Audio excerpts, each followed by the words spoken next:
शंख समृद्धी, विजय आणि आनंदोत्सवाचे प्रतीक. समुद्रमंथनातील 14 रत्नांपैकी एक. केशवाने अर्थात भगवान श्रीकृष्णाने युद्धभूमी कुरुक्षेत्रावर वाजवलेला शंख. शंख सकारात्मक ऊर्जा निर्माण करतो, वातावरण शुद्ध करतो. एवढेच नाही तर हृदय आणि फुफ्फुसाची क्षमताही वाढवतो.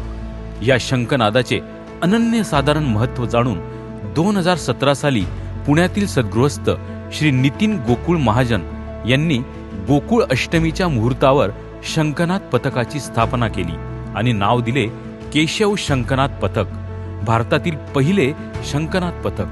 केवळ 4 ते 5 शंखवादकांपासून झालेली सुरुवात आज जवळपास 4,500 पर्यंत पोहोचली आहे. शंखवादनाचे प्रशिक्षण देत त्यांना शंखवादक पदवीने सन्मानित करण्यात आले आहे.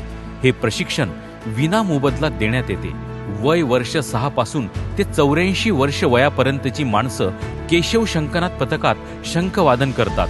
विशेष म्हणजे 90% महिलांचा यात सहभाग आहे. मूकबधीर विद्यार्थी सुद्धा शंखवादन करून आपल्याशी जणू नादमय हितगुज साधतात.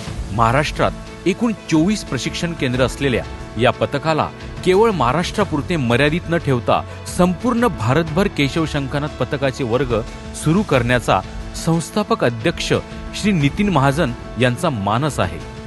शंखाबरोबरच संबळ, तुतारी, डमरू, शिंगी, टाक या भारतीय पारंपरिक वाद्यांचे प्रशिक्षणही या पथकाच्या माध्यमातून दिले जाते.